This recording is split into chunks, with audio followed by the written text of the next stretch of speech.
국민의힘 얘기를 좀 하도록 하겠습니다. 국민의힘은 이번 지방선거에서도 압승을 거둬가지고 당 내부적으로는 상당히 업된 그런 분위기고 최근에 지지율도 뭐 계속 상승하는 것 같아요. 저는 뭐 국민의힘이 잘했다기보다는 윤석열 대통령에 대한 기대 때문에 이렇게 상승하는 것 아닌가. 그렇죠. 사실은 이 국민의힘이라는 건 정말 면모 일신을 해야 한다.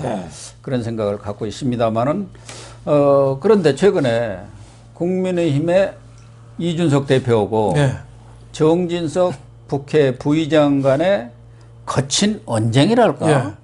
이게 지금 여론은 도마에 올라 있고 오늘까지 한 4일째 이렇게 거친 언사를 주고받으면서 지금 말싸움을 벌이고 있어요. 그래서 언론에서는 이제 점입 가경이다. 이렇게 평가를 내리고 있는데 정진석 국회 부의장이 먼저 포문을 연 거 아닙니까? 그렇죠. 왜 그랬을까요? 지금 선거 이후에 바로 우크라이나 관계 누가 봐도 좀 뜬금이 없잖아요. 지금은 선거 이후에 좀 당심을 좀 윤 대통령 잘할 수 있도록 좀 모으고 당정 협의나 이거 시스템을 정비해야 되는데 뜬금없이 갔어요. 더구나 또 여야가 좀 같이 갔으면 또 몰라요. 자기 몇 명이 그냥 전쟁 중에 거기 간 거예요. 그러니까 뜬금없다는 얘기 듣고 또 가기 전에 혁신위를 또 출범했어요. 그렇습니다. 근데 혁신위라는 것도 이게 뜬금없어요. 혁신위는 원래 패배한 데서 혁신이 하는 겁니다. 이긴 데서 하는 게 아니에요. 그리고 또 한다면서 뭐라고 그랬냐면은 뭐 당 조직을 정비하고 공천 시스템을 개선하고 당원 자질 향상이라고 그랬는데 공천 시스템은 이준석이가 아니라 이준석 임기가 내년 6월에 끝나거든요. 그럼 공천은 내후년이에요. 그러니까 이준석 다음에 대표가 할 게 공천이에요. 근데 벌써부터 공천 작업을 하겠다니까 누가 봐도 좀 생뚱맞죠. 세 번째는 혁신위원장을 또 최재형 감사원장 초선을 임명했어요. 최재형 감사원장이 훌륭한 분이시긴 하지만 정치에서는 아직도 마당새입니다. 산전수전 다 겪은 사람도 이거 혁신위원장 하기 힘들어요. 느닷없이 임명하고 우크라이나 가버렸어요. 그러니까 정진석이가 한 말씀 한 거죠. 저는 뭐 정진석 국회 부의장이 할 말 했다고 봅니다. 그럼 뭐 선배로서 한 말씀 한 거죠. 그리고 또 이준석이가 또 으뜸당원 얘기를 했어요. 으뜸당원. 그게 뭐냐면은 으뜸당원은 그 민주당으로 말하면 권리당원하고 비슷한 거예요. 그래서 뭐 그런 사람들은 당비, 연수, 행사 참여 이걸 봐서 으뜸당원을 또 뽑겠다. 그 사람들한테 우대하겠다는 거죠. 그러면 으뜸당원은 연수 참여하고 열심히 뛰어다니는 사람은 자기 일 있는 사람 할 수 있겠어요? 당만 따라다니는 사람인데 그게 민주당판 권리당원이죠. 그러니까 이준석 속이 뻔히 보이는 거죠. 이준석은 뭐 자기 직업이 있습니까? 뭐 특별한 거. 전 뭐 정치가 전문이죠. 그러니까 지금 민주당이 저 당이 앞으로도 싹수가 없는 게 권리당원들 저 개딸이니 뭐 개아들이니 뭐 말도 흉악한 말 하잖아요. 양아들이라고 그러는데. 저 사람들이 당 망치거든요. 이재명 그 사람들만 보니까 그 되겠어요? 안 돼요. 그 사람들이 당의 장애물인데 이준석이가 그거 흉내 내가지고 으뜸당원하고 공천 다음 대표 갈 걸 지가 챙겨서 하겠다. 누가 봐도 이준석 웃기는 분이죠. 그런데 이준석은 그 얘기 아닙니까? 아니 1년 내내 자기 당대표 돼가지고 흔들어대더니 이번에 대선도 이겼고 지방선거도 이겼고 이겼지 않느냐. 그리고 계속 더 하겠다는 것도 아니고 임기까지만 하겠다는데 왜 갑자기 정 부의장이 나서가지고 그러느냐. 정 부의장의 속셈이 뭐냐. 뭐 거기에 대해서 지금 이준석 대표뿐만 아니라 이 정치권에서도 왜 점잖으신 분이 그렇게 갑자기 나섰을까. 그런 뭐, 것이 궁금해하지 않습니까? 본인도 이제 뭐 개인적으로는 또 자기 당권도 좀 생각했겠죠. 뭐 국회 부의장 끝나면 당권 뭐 도전하고 싶은 생각도 있을 테고 선점인가요? 그러면 그렇다고 봐야죠. 미리 그렇죠. 가서 침을 먼저 바르는 그렇죠. 거죠. 나 여기 있다. 그렇죠. 윤석열 대통령 제대로 보좌할 사람은 나다. 그렇죠. 당에서 그 얘기. 정진석 국회부의장이 뭐 고향도 윤 대통령 그 있는 논산 뭐 공주 이쪽하고 좀 비슷하긴 하지만 윤 핵관이라고 보기엔 좀 어렵거든요. 예. 예. 약간 윤 멀관도 아니고 뭐 윤 어관이죠. 대통령 측근인데 좀 어정쩡한 측근. 그러니까 확실히 나는 그 측근으로서 포지셔닝을 하겠다. 저는 뭐 그런 생각이 좀 있으신 거 아닌가 했는데 저는 정진석 국회부의장 말은 하나도 틀린 게 없어요. 뭐 틀린 말은 아닌데. 네. 그리고 이준석이가 선거 2번 이겼다는데 그 말도 맞긴 해요. 대통령 지방선거 다 이겼는데 그건 이준석이가 주도해서 이긴 게 아니고 저는 이준석이 있음에도 불구하고 이긴 거예요. 이준석에도 불구하고. 이준석이가 무슨 도움이 됐습니까? 그 대통령 선거 때는 당대표와 가출 2번이나 하고 계속 분파적인 행동에서 지지율이 그때 형편없이 떨어졌잖아요. 예. 그럼에도 불구하고 뭐 선거 2번 이기긴 했어. 근데 그거를 이준석이 내공이다.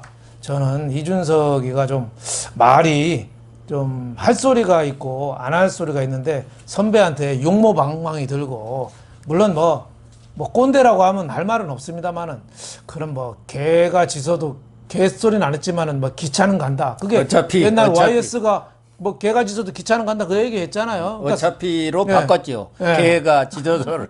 그러니까 선배 입장에서 듣기는 선배를 개라고 그런 거죠. 그러니까 좀 이준석이가 과거에 손학규 대표 있을 때도 바른미래당 가서 그렇게 싸웠거든요.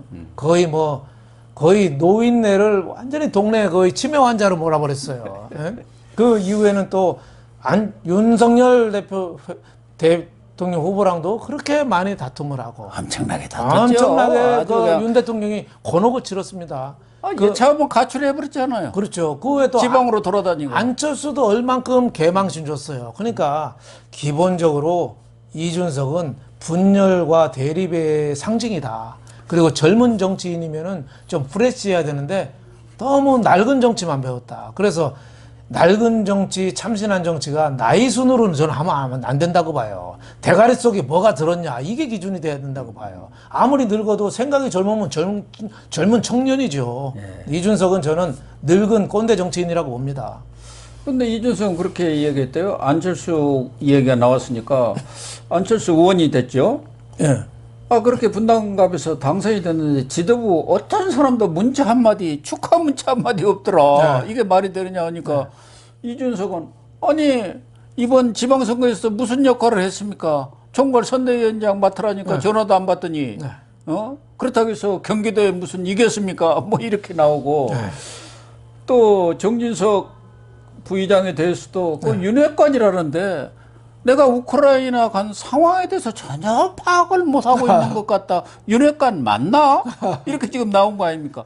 그러니까 나름대로 내가 무슨 미션이 있어서 갔는데 그거 모르고 자꾸 얘기하네. 뭐 그런 뜻인 것 같아요.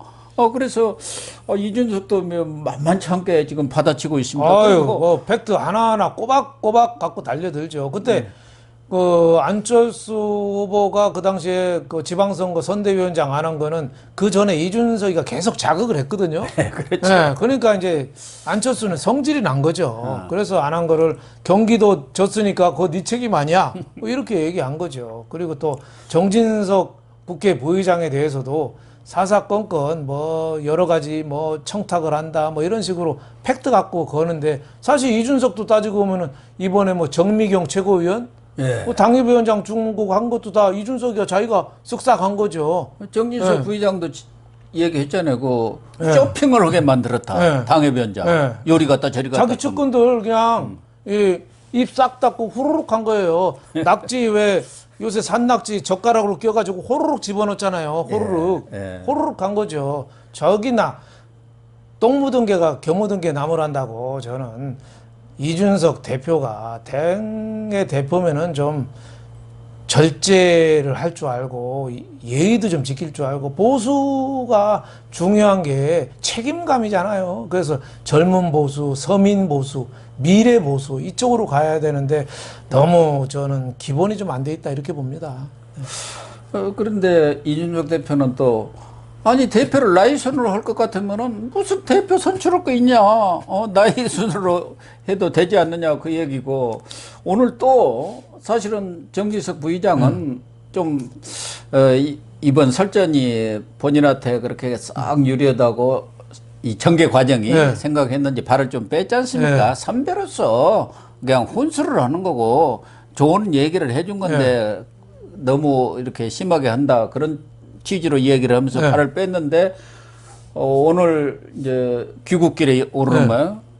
또 SNS다가 흔들고 가만히 있으면 더 흔들고 거기에 흔든다고 반응하면 싸가지 없다고 하고 자신들이 대표를 때릴 때는 훈수라고 하고 대표가 반박하면 내부 총질이라고 하는데 네. 이게 논리적으로 맞는 얘기냐. 그러니까 우크라이나에 가서 우크라이나 일이나 하지 여기에 귀를 여기에 열고 있어요. 그러니까요. 네.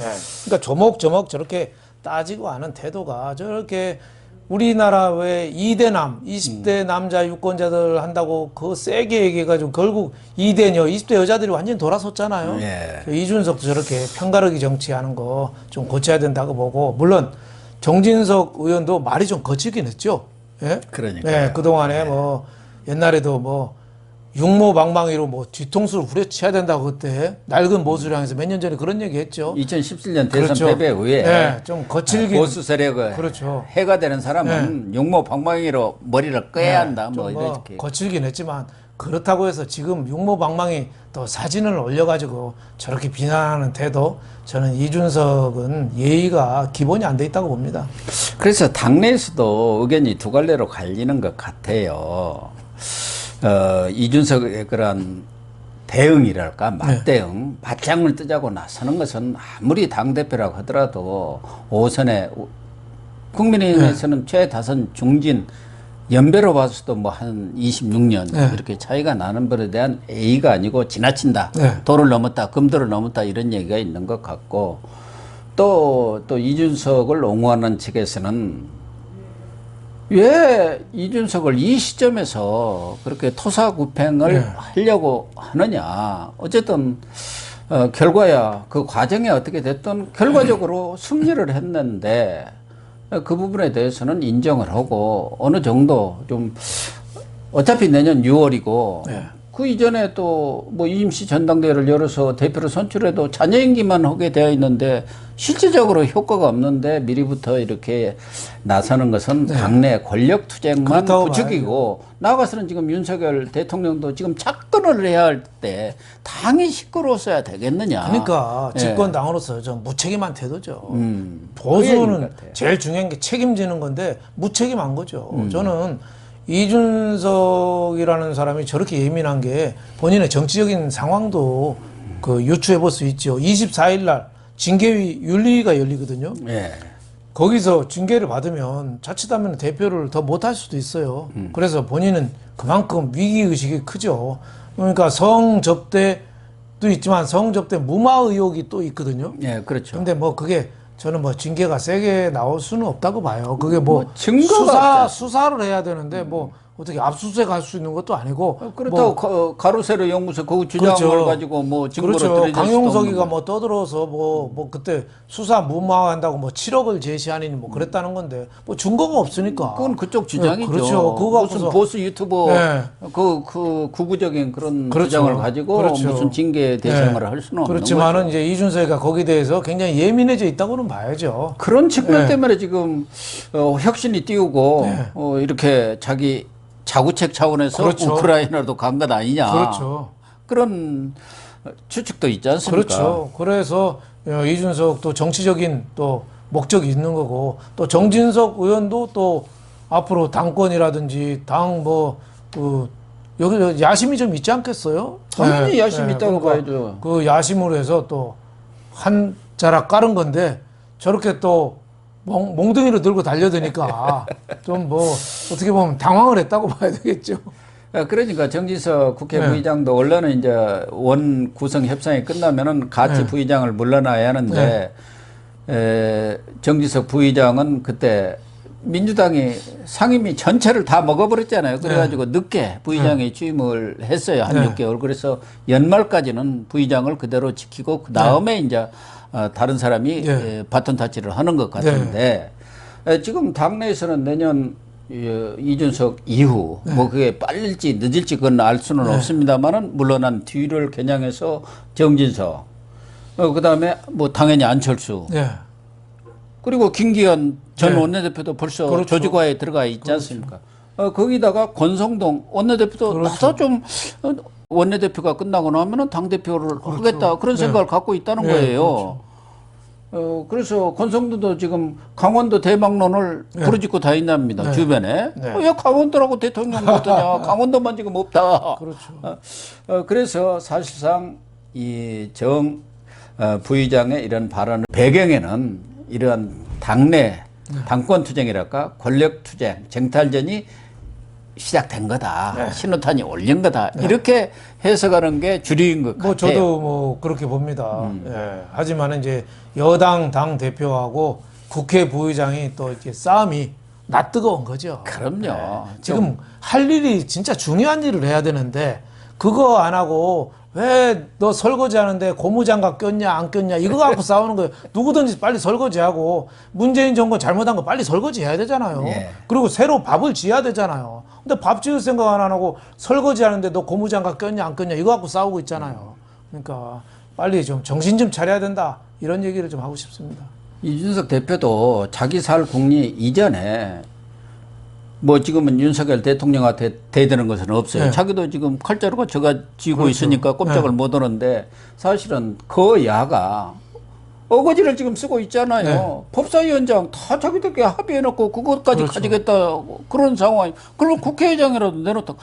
그래서 그 야를 어떻게 앞으로 윤석열 대통령이 제대로 국정을 이끌어 나갈 수 있도록 이번 지방선거 그런 승리를 바탕으로 해서 안정적인 국정 운영을 할 수 있도록 그런 전략에 짜는데 온 신경을 집중해야 하는데 그런 것은 하나도 안 보이잖아요. 뭐 정 부의장도 마찬가지입니다만은 지금은 당내에서 그런 소리를 낼 때는 아니다. 저는 이제 정기국회라도 끝내놓고 또 우선 윤석열 정권이 아직 이 조각도 마친 상태가 아니에요. 이제 한 달이잖아요. 이제 한 달 됐는데 그 벌써 당내에서 권력 투쟁이 벌어진다. 이건 누가 보더라도 말이 안 되는 거고. 말이 안 되죠. 궁극적으로는 저는 이번에 누가 더 득을 받는지는 모르지만 정진석 부의장도 이준석 대표도 다 욕먹을 상황 아니냐. 그렇죠. 그러니까 이재명이가 지금 당 대표를 나가려고 결심을 했는데 이게 체면이 명분도 없잖아요. 당 내에서도 뭐 말이 되냐고 저렇게 악각거리잖아요. 그래서 위기에 몰렸는데 이재명을 도와주는 게 저는 두 가지라고 봐요. 하나는 이렇게 이준석하고 정진석하고 싸워서 관심을 여당으로 돌리는 거예요. 국민 관심을. 또 하나는 내각 인선을 하면서 검사 출신을 너무 많이 기용을 해서 이쪽 갖고 와글 하다가 차칫 이제 이재명 수사하다 보면은 대장동부터 하면은 무조건 이제 정치 보복이라고 그러고요. 검사 출신이. 그러니까 프레임이 일로 바뀌는 거예요. 그래서 이재명은 지금 두 가지 상황을 굉장히 즐기면서 속으로 박수치고 있다. 그 이재명 뭐 법인카드 유혹부터 지금 뭐 성남시장 있을 때부터 그 어마어마한 똥덩어리들 무조건 이제 그 정치 보복이라고 떠들 텐데 그거를 우리가 단죄하려면은 여기서부터 여당부터 내각부터 좀 뒷말이 좀 안 나오게 스스로 좀 절제할 필요가 있다 이런 생각이 듭니다. 그래서 저는 좀 아쉬운 것은 물론 윤석열 대통령이 지금 가장 시급한 과제는 경제를 살리는 겁니다. 그래서 한덕수 총리도 경제 전문가, 또 대통령 비서실장 김대기도 경제 전문가 그렇게 배치를 했는데 그러나 대통령을 보좌하는 그 둘 중에 한 사람은 적어도 정치를 잘 아는 분이 와갖고 정치가 제대로 돌아가야 경제도 돌아가는 거예요. 그런데 그런 것을 정말 윤석열 대통령이 뭐 정치에 그렇게 경험이 있는 분도 아니지 않습니까? 그래 노련한 부분이 비서실장을 맡든가 총리를 맡아가지고 이런 부분에 대해서 중심을 잡고 이렇게 나가야 하거든요. 그래야 정권이 안정이 돼요. 어차피 여당이든 야당이든 정치하는 사람은 다 자기 생각하는 것이지 그렇죠. 우선적으로 네. 나라 생각이 뒤란 말이에요. 솔직한 얘기가. 그러니까 그렇기 때문에 지난번 이렇게 청와대 비서실장 총리 인사를 하면서 그런 부분을 조금 더 윤 대통령이 심사숙고를 했었으면 좋지 않느냐. 저는 지금까지도 그런 아쉬움이 있습니다. 맞습니다. 그래서 이 예스맨보다는 노라고 할 수 있는 사람을 해야 되는데 사실 그게 쉽진 않아요. 예? 그래도 좀 기분 안 나쁘게 어떻게 대통령 귀 안 나쁘게 영리는 안 건들면서 해야 되는데 과거 사례를 보면은 옛날에 김영삼 대통령이 DJ 검찰에서 수사할 때 검찰총장한테 직접 전화해서 수사 중단시켰거든요. 예. DJ 비제금 수사할 때 그때 김태정 장관인가요? 아니, 그때 예, 그럴 겁니다. 수사 중단시켰어요. 그래서 왜 그랬냐? 내가 그때 관계된 사람한테 물어봤어요. 그랬더니 그런 얘기 하더라고요. 김영삼 대통령이 이회창 대통령 되는 걸 막으려고. 이거 수사 계속하면은 DJ 감옥 가잖아요. 그럼 이회창은 저절로 되니까. 그러니까 이회창이가 왜 감사원장 때 총리할 때 YS한테 계속 대들었잖아요. 그러니까 그 감정이 있었다. 뭐 맞는지 들리는지 모르지만 그 당시 청와대에 있던 사람이 또 그렇게 설명하더라고. 그러니까 아무리 위대한 지도자라도 자기한테 옳은 얘기하는 건 싫은 거예요. 하지만은 윤석열 대통령 측근 중에서 참모 중에서는 좀 아닌 건 아니다라고 어느 정도는 좀 얘기해 줄 수 있는 그런 사람이 좀 있었으면 합니다. 그러니까요. 더군다나 이렇게 정치적으로 민감하고 이런 사안에 대해서는 대통령이 옳은 판단을 하고 방향을 잡아갈 수 있도록 이렇게 큰 안목에서 보고 조언해 줄 사람이 필요했는데 그게 이제 비서실장이라든가 국무총리가 아니겠습니까? 그런 면에서는 좀 아쉬움이 있는 것이죠. 예. 아무튼 이준석 대표 귀국하는 중이니까 돌아와서는 정지석 부의장 만나서 서로 좀 좋은 대화를 나누기를 기대를 하겠습니다. 그럼요. 돌아와서까지도 또 쌈박질을 하면은 우리 국민들이 정말 이재명 도우려고 뭐 발벗고 그럼요. 나섰나 뭐 이런 소리가 나올 겁니다. 그럼요. 망하는 거는 외부 침략 때문에 망하는 나라 별로 없습니다. 내분 때문에 망하지. 그래서 저는 이준석, 정진석 의원들이 빨리 손 잡고 우리 진짜 윤 대통령 이제 출범한 지 한 달 됐는데 잘할 수 있도록 손을 맞잡아야 된다 이렇게 생각합니다. 네, 그렇게 해 주시기를 기대하겠습니다.